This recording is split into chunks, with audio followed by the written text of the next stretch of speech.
जय श्रीमन नारायण। ए पर जे टिप्पणी हम करे जा रहल बा रामानुजदास श्रीमान गट्टू वेणुगोपाल स्वामी जी के द्वारा दिहल गयल बा। अध्याय 5 कर्म संन्यास योग श्लोक 22। ये हि संस्पर्शजा भोगा दुःखयोनय एव ते आद्यन्तवन्तः कौन्तेय न तेषु रमते बुधः। ओम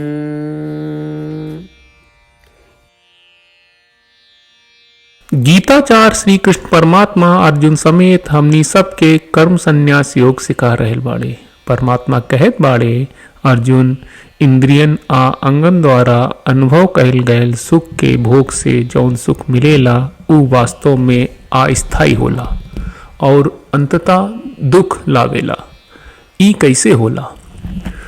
सुख देवे वाला वस्तुओं के आदि और अंत दोनों होला।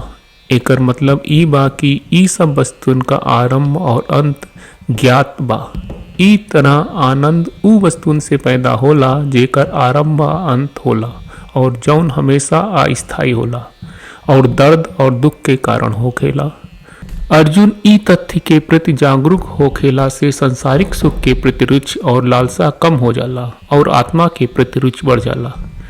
इस प्रकार श्री कृष्ण परमात्मा ये घोषणा कर रहल बाड़े कि सब संसारिक सुख दुख के वाहक बा।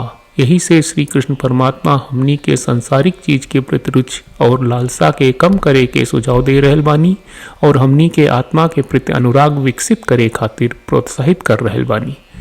दिन में कम से कम 1-2 बार आत्मा की याद करत आ आत्मा के प्रति अनुराग विकसित करत श्री कृष्ण परमात्मा के शिक्षा का मनन करत ओकरा के अभ्यास करे के प्रयास करत हम परमात्मा के शब्दन के ई तरह से दोहराई। ये हि संस्पर्शजा भोगा दुःखयोनय एव ते आद्यन्तवन्तः कौन्तेय न तेषु रमते बुधः। श्रीमद् भगवत गीता का पूरा सार श्री कृष्ण परमात्मा ने अध्याय 18वें के श्लोक 65 से 70 में 8 काम करे खातिर दिले बाड़े। श्री कृष्ण कहले, हम ओ लोगन से प्रेम करनी जो लोग इन 8 बातन के मान तारे। हम ओ भक्तन के हर तरह से रक्षा करब। श्री कृष्ण परमात्मा के द्वारा बोलल गईल संपूर्ण भगवत गीता सुनला के बाद अर्जुन कहले, करिष्ये वचनम त्वा, जेके मतलब बा कृष्ण मैं उही करब जौन आप कही। यही कारण बा श्री कृष्ण अर्जुन के हर तरह के सफलता आ विजय प्रदान करेले।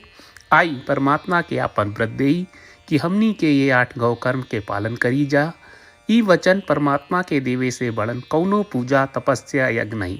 हम 8 प्रण कहब जौन हमनी के करे के चाहिए। आप सब कृपया इन्हन के आपन दिमाग और दिल में सोची। श्री कृष्ण के आपन वचन देवे के ई तरीका में हमनी सबकी कल्पना करे के चाहिए कि श्री कृष्ण का चेहरा खुशी से चमकत बा और खुशी के एहसास करत बा। जय श्रीमन नारायण। यहाँ हमनी के 8 वादा बा। हमनी के पहला वादा, हे श्रीमन नारायण, आपका निर्देश के मुताबिक हम हमेशा तोहार ध्यान करब और तोहार बारे में सोचब। हमनी के दूसर वादा, हे श्रीमन नारायण, आपका सलाह का अनुसार हम हमेशा आपका भक्त रहब। हमनी के तीसर वादा, हे श्रीमन नारायण, हम आपन सब काम तोहरा सेवा के रूप में और तोहरा संतुष्टि खातिर करब। हमनी के चौथा वादा, हे श्रीमन नारायण, जैस की आप माने के कहले रहलू, हमरा बहुत विश्वास बा कि हम आपके होई और हम हमेशा आपन दोनों हाथ जोड़ के आपके नमस्कार करब और आपकी पूजा करब। हमनी के पांचवा वादा, हे श्रीमन नारायण, हमरा के तोरा बात माम एकम शरणम ब्रज 1866 याद कहले, जहाँ आप हमरा के आपन का अर्पित करे का कहा। श्रीमन नारायण, मैं हमेशा तोहरे शरण में रहब। हमनी के छठवां वादा, हे श्रीमन नारायण, हमरा के तोहरा बात माँ सुचहा 1866 याद कहले कि आप हमनी के शोक ना करे का आश्वासन दे रहे बड़े, हम अब और शोक ना करब। हमनी के सातवां वादा, हे श्रीमन नारायण, आपने हमरा खातिर श्रीमद् भगवत गीता के वितरण करके हम सबके कृपा कहले और आशीर्वाद दहले बा। हम वादा करत बानी कि रोजाना कम से कम एक श्लोक पढ़ब या सुनब। हमनी के आठवां वादा, हे श्रीमन नारायण, आप गीता के पूरा मानवता तक ले गयलू। हम गीता में आपके दिव्य वचन के उन भक्तन तक पहुँचावे के प्रयास करब जे गीता से अपरिचित बा। हे श्रीमन नारायण, हम उई करब जौन तू करे का कहब। हम ऐसन व्यवहार करब जैसन आप चाहत बानी और हम खाली आपका खातिर काम करब। श्रीमन नारायण के रोज आपन वचन देहल कि हम ओइस करब जैस आप कहत बानी, ई अपने आप में बड़न पूजा बा। श्रीमन नारायण, करशे वचनम त्वा। श्रीमन नारायण, हम तोरे निर्देश के मुताबिक काम करब।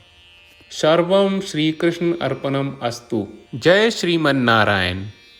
ये हि संस्पर्शजा भोगा दुःखयोनय